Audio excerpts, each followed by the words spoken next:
안녕하세요. 김태훈의 현명한 투자자 방송 시작하겠습니다. 오늘은 이 인공지능 테마바람에 대해서 좀 말씀을 드리겠는데요. 지금 인공지능이 연초부터 해서 챗 GPT라는 오픈 AI라는 회사가 만든 이 개방형 인공지능, 이게 말 그대로 히트를 대단히 크게 쳤죠. 이전까지와 다르게 인공지능이 우리와 대화형으로 어떠한 답을 인간과 대화하듯이 줄 수 있게 만들었다는 게 대단한 것이고, 또 그렇게 나온 성과물이 누가 봐도 인간이 만들었다고 믿을 수밖에 없는 그런 정도의 퀄리티의 이 성과물을 내놓으면서 인공지능이 실제 신문 기사를 쓸 수 있는 수준까지도 발전했다고 이제 사람들이 인정하기 시작했고, 실제로 이거를 MS소프트는 오픈AI라는 데서다가 10억 달러를 투자하면서 여기에 이 인공지능 챗 GPT라는 것을 받아와서 이거를 빙이라는 그 검색 엔진에다가 올려놨죠. 이 챗 GPT와 만난 검색 엔진은 MS 빙 엔터프라이즈라는 이름으로 말 그대로 이게 구글의 아성에 도전하는 그런 수준까지 올랐습니다. 오히려 이 구글은 AI 챗봇 바드를 출시했지만 이 바드가 초기에 좀 문제를 일으키면서, 즉 오답을 내놓고 하면서 신뢰감이 많이 떨어졌죠. 그리고 이런 구글이나 마이크로소프트 또 오픈AI뿐만 아니라 중국의 바이두도 나름의 챗GPT와 같은 이 어니봇이라는 AI 챗봇을 내놨습니다. 이거는 각국이, 미국도 그렇고 중국도 그렇고, 자기들이 더 우수한 인공지능 AI 챗GPT 같은 것들을 내놓는다고, 그러니까 시장에 먼저 내놓는다고 해서 이런 챗 GPT 시장을 선점하겠다고 이제 경쟁을 치열하게 하고 있는 거죠. 그런데 문제는 이 챗 GPT가 아직까지 수익성이 의문이 든다는 겁니다. 오픈AI도 여전히 적자를 기록하고 있고, 이 오픈AI가 이런 기업형 챗 GPT를 만들면서 이 수익화를 시도하고 있는 거죠. 일반적인 챗 GPT 3나 4보다도 더 기업형은 더 빠르고 더 자세한 설명이나 했던 결과물을 내놓는 식으로 해서 일정한 비용을 부과하는 거죠. 이렇게 해서 이제 수익화를 해가겠다는 거지만, 실제로 이 인공지능 AI가 수익화되는 방법을 못 찾아서 여전히 이 관련된 인공지능 AI 사업을 하고 있다고 말하는 업체들이 대부분 다 적자입니다. 예. 자, 요번에 이 오픈AI가 내놓은 기업용 챗 GPT는, 이건 MS의 마이크로소프트 10억 달러를 투자해준 마이크로소프트에 납품했던 빙 챗 엔터프라이즈하고도 거의 비슷한 성능이라고 생각이 드는데, 이 챗 GPT 엔터프라이즈하고 빙 챗의 엔터프라이즈는 서로 같은 고객을 갖고 경쟁하는 관계가 돼버립니다. 이것도 좀 서로가 머쓱한 관계가 됐죠. 그만큼 이 인공지능 챗 GPT 시장에 대한 경쟁이 엄청나게 뜨거운 상황입니다. 그만큼 시장이 핫한 시장이라는 것이죠. 그래서 우리 시장에서도 이 챗 GPT 관련된 인공지능 AI 테마주라는 게 만들어졌죠. 실제로 그러니까 마음 AI라는 이 회사도 인공지능 AI를 이용해서 다양한 대표적으로는 우리가 이제 이 전화 상담하시는 분들을 이제 대체해서 사람들이 어떤 회사에 대해 전화했을 때 거기서 이제 이런, 예전에는 사람을 써서 이런 대화에 문의에 응해 줬지만, 이제는 인공지능 AI가 대신해 주는 거죠, 사람의 역할을. 그래서 대신해서 상담력을 해주는. 근데 이런 것들을 해놨지만 여전히 실적은 적자입니다. 매출 외형은 작년 반기 기준으로 36억에서 56억으로 늘었지만 영업 손실은 여전히 32억에서 13억으로, 물론 적자가 줄어들고는 있습니다. 그리고 매출 외형도 56억이니까 작년보다 훨씬 늘었죠. 그리고 단기 순손실도 한 20억 정도 발생하고 있죠, 여전히. 근데 이게 이 마음 AI가 매출 외형을 키워가는 것도 어느 정도 이제 매출 외형 규모의 경제를 달성한다는 데서 의미가 있긴 있습니다.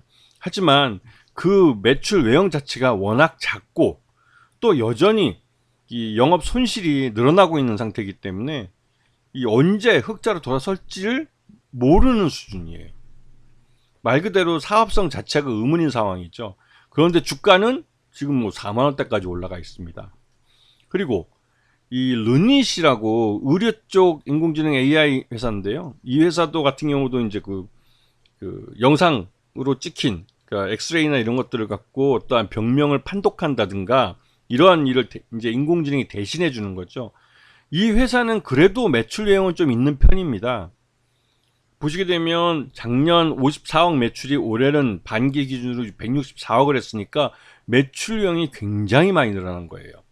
작년에는 54억 매출액에 반기 기준으로 267억이 적자를 발생했다면 영업손실이, 올해는 164억의 매출액에 영업손실이 100억입니다.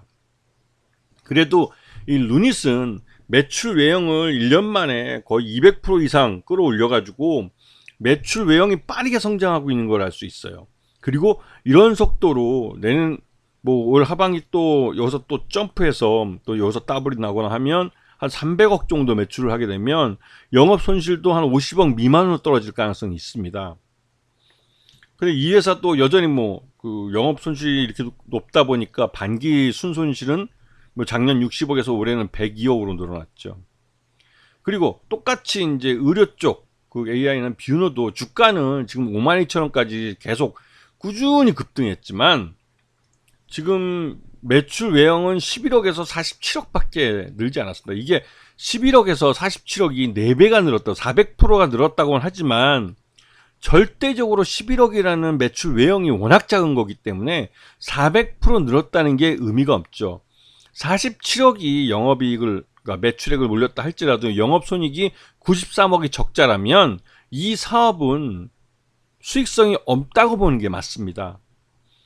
이 회사는 최소한 지금 현재 매출액의 최소한 10배 정도는 해야, 400억대 매출은 해야 영업이익이 달성될 수 있는, 영업이익이 발생할 수 있는 그런 사업 구조를 갖고 있는 회사라고 볼 수가 있는 거죠. 물론 영업 손실도 지금 단기 순손실도 반기 기준 61억이 나와 있는 상태입니다. 자, 그런데 제가 이거 앞에 이 회사들 쭉 그 실적과 함께 차트를 보여드린 이유는 결국은 지금 인공지능 AI 테마바람을 타고 있는 종목들이 대부분 이 메타버스 테마바람을 타는 업체들과 비슷한 흐름을 가질 거라는 거죠.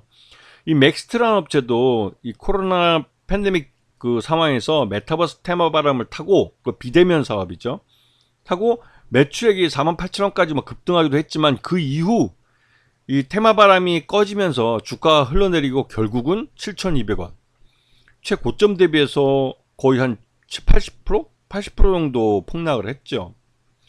그리고 이 자이언트 스텝이라는 회사도 상장 이후에 메타버스 바람을 타고 이게 뭐 만원대 주가에서 지금 86,000원, 8배가 올랐습니다.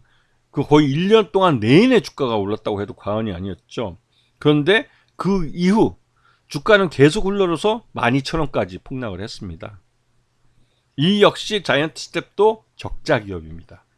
이 주가가 이렇게 많이 올라서 주가만 올랐지 실적은 여전히 적자를 기록하고 있고, 과거 주가가 좋을 때도 적자였고, 지금 실적이 나빠서 주가가 흘러내려서 뭐 80% 이상 폭락을 한 상태에서도 여전히 적자 회사입니다. 이렇게 말씀을 드린 이유는 지금 인공지능 바람을 타고 주가만 계속 오르고 있는 종목들도 결국은 실적이 뒷받침되지 않는다는 거죠. 물론 그러면 이렇게 말을 하신 분들이 있을 겁니다. 실적이 좋아지든 나빠지든 주가만 오르면 됐지, 그걸 뭐 투자자들이 다 신경을 쓰면서 투자를 해야 되느냐.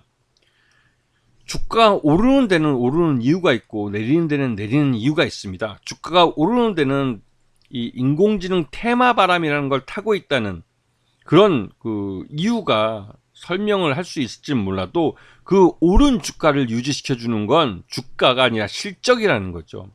실적이 뒷받침되지 못하면 결국은 메타버스 테마 바람과 같이 똑같은 흐름을 보일 겁니다. 이거는 증권시장이 지금 뭐 있어 온지 뭐 외국까지 포함하면 200년이 넘고 우리나라로 치도 한 50년 60년 되는 기간 동안 내내 비슷한 현상이 반복되고 있었어요. 실적으로 뒷받침되지 않은 주가 급등은 결국 처음 출발한 그 자리로 돌아간다는 게 증시 격언으로 남아있을 정도입니다.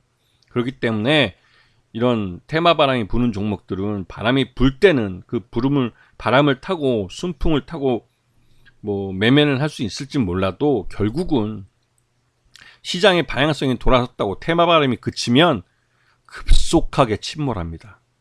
이런 부분을 알고 매매를 하시고 그 대응을 할 줄 아는 그 지혜를 갖고 계셔야 되는 거죠. 아시겠죠? 자, 오늘 방송 여기서 마치겠습니다. 감사합니다.